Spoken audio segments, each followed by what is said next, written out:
Hey everyone, if you're new to my channel, my name is Bree and this here is my service dog, Dallas. As y'all might know, I have business cards that I hand to people who have some questions about service dogs and how they could get one for themselves, or maybe someone that they love needs a service dog.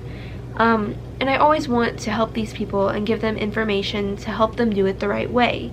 But it takes a long time to have that conversation with somebody and explain it all to them in one setting. And a lot of the time I'm busy, so I don't have time to have that conversation, or I just don't feel well enough to stand there and have that conversation. So I want to start this video by saying that I was that person. My mom and we would see people with service dogs and we would go up to them and talk to them and ask them questions that we had, because obviously navigating the service dog world is a very confusing thing. People have so many questions, there are so many little things within the laws that are confusing, and figuring out how to get a service dog on your own is also very confusing. And I remember this one man who has a service dog. He told us about a trainer that he used to get his service dog, and this trainer does program dogs and he helps teach people how to owner train their own dog. So to this day we still use this trainer. He has helped us a lot, and I just want to be able to give that information to somebody because it's really helpful. So if you don't know already, today's video is going to be about how to go about getting a service dog the right way. There are so many ways that people do it that are wrong, so I'm going to teach y'all how to do it the right way. So the first step is to educate yourself on what a service dog is. Can a service dog help you? What can a service dog do to help you? What are the laws of a service dog? And in my YouTube channel I have a lot of videos explaining the different tasks that my dog does to help me. I have videos explaining the laws of service dogs. I have videos talking about what it's like to have a service dog and take one with you everywhere. So those are some good videos to kind of get the feel of the service dog world. Another good place to look is the Americans with Disability Act. They have a website that I will link down below. Take a look at that. It has all of the laws. It's a government website, so it's federal law, and they're not going to give you any information that's wrong. So take a look at that. The next step is you want to talk to a doctor who knows you and who has followed you and your medical condition for a while. You want to talk to them and ask them and figure out if your condition disables you. Once you talk to your doctor and you establish that yes, your condition is disabling to you, you can use your knowledge that you know about service dogs to ask them, hey, I heard about service dogs. This is what I think a service dog could do to help me. Would you be on board with prescribing me a service dog? And they will either say yes or they will say no, but you do need a doctor's prescription, a doctor's note to have a service dog. This note needs to be renewed every year. After the year's up, this note is no longer valid and you need a new updated one. So once you have all of this information figured out, you've got your doctor's note, you need to figure out whether or not you want to get a program trained service dog, so a pre-trained service dog, or if you want to owner train your own dog, which is absolutely legal. People do it all the time. I owner trained my dog. So to help kind of teach y'all more about these different options, I'm going to talk a little bit about both of them. So let me talk about program dogs for a second. So program dogs are dogs that are pre-trained and they are trained specifically for you, and the tasks that they are trained to do are to help you with your disability. So you're on a wait list and you get this dog. You've maybe not even ever met this dog before, but they are trained for you. So I want to talk about some pros and cons about program trained dogs. So the biggest pro about getting a program trained dog is that you don't have to train them yourself. It's a lot of work to train your own dog. There's so much that goes into it, and having a dog pre-trained and you just purchasing it and getting it, and you don't have to go through the potty training stage and the house training stage. This dog is trained, it's gone through their program, it's a good dog, and you have your dog. You don't have to worry about any of it yourself. Now, one thing that I like about program training dogs, other than getting a dog yourself and training it, is that if you get a dog yourself, you are risking the possibility of your dog washing out. These program trained dogs have gone through the program. They have already eliminated all of the dogs who washed out, and they now have dogs that made it through the program. They made it through the service dog training, and they are ready to be working service dogs. So getting a program trained dog eliminates that possibility of having a dog wash out on you, which basically means having a dog that doesn't make the cut to be a service dog, which happens a lot. Not every dog is cut out for service dog work, and that's okay. So another pro is that a lot of people who are disabled either don't have the energy or the ability to go out, socialize their dog, train their dog, potty train their dog. It's a lot of work. So that's another pro to getting a program trained dog. Some of the downfalls to getting a program trained dog are you maybe have never even met this dog, and then you just get assigned to this dog. This dog has been trained for you, but you don't have the bond that you would have if you owner trained the dog. You don't know how to work with this dog. You have to go through classes to learn how to work with this dog, learn how to handle this dog, and that could be hard for some people. Some people may not feel that connection with their dog because they didn't go through the whole process with them. Another thing is that you do have to wait a while on a wait list, and you do have to spend a lot of money. A lot of these dogs are very expensive, and you spend it all at once. So now let's talk about owner training.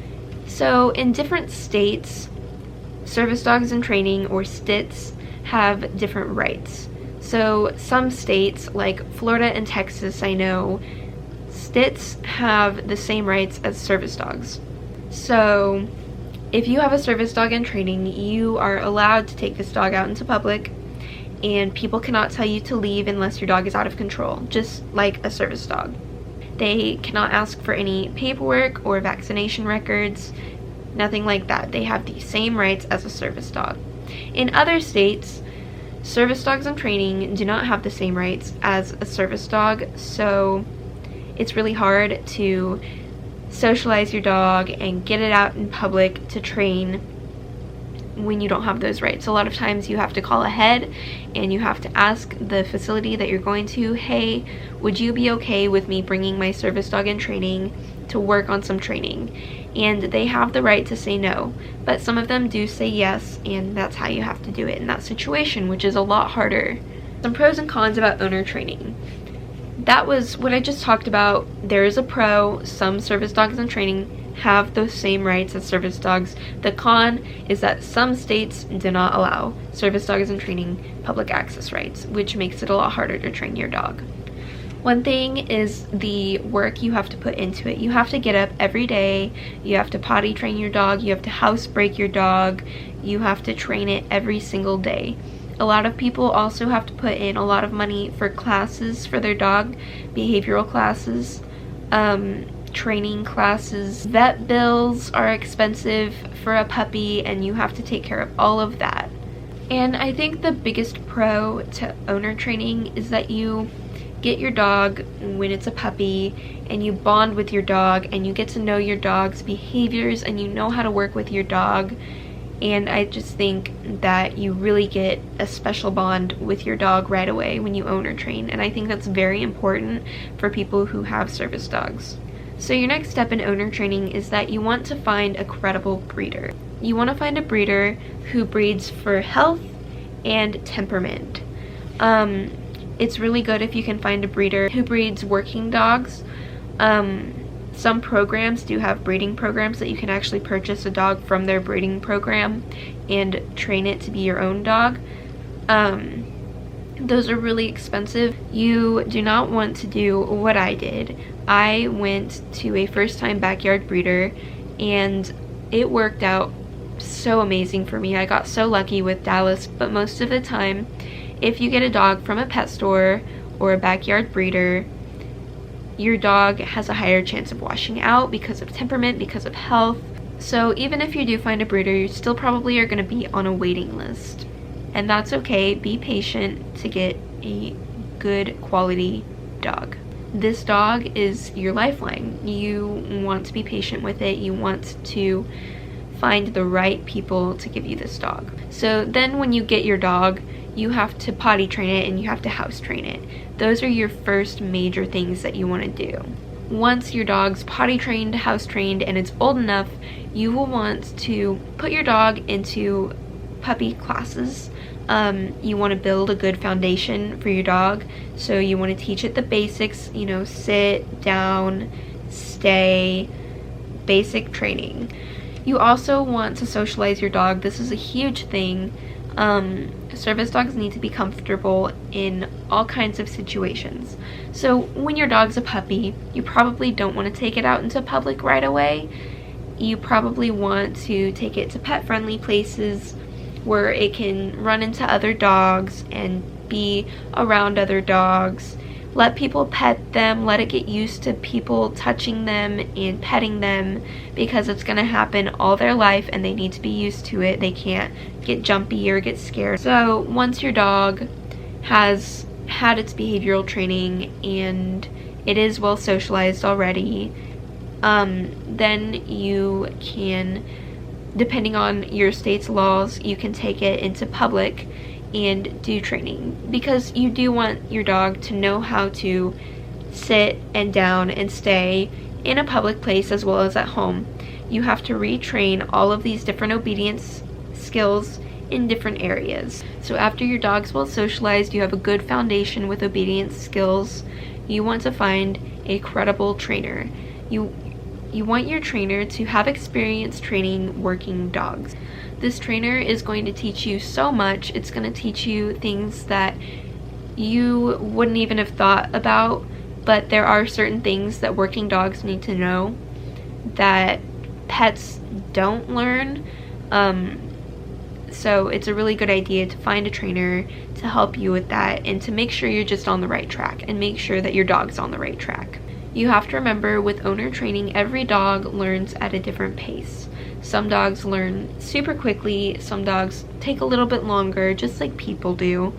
Every dog has their own little things that make it different from, like Dallas. Dallas, whenever we walk by pillows in a store, she tries to rub her face in them.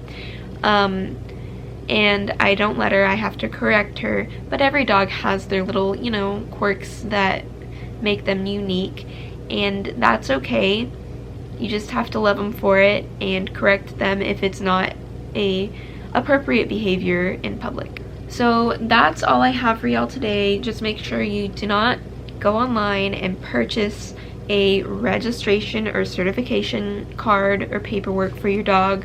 Those are illegal. They don't magically make your dog a trained service dog. They mean nothing. It's a scam. They have no legal standing. These people are just lying to you and scamming you and taking your money. So thank you so much for watching. I hope this helped. Bye.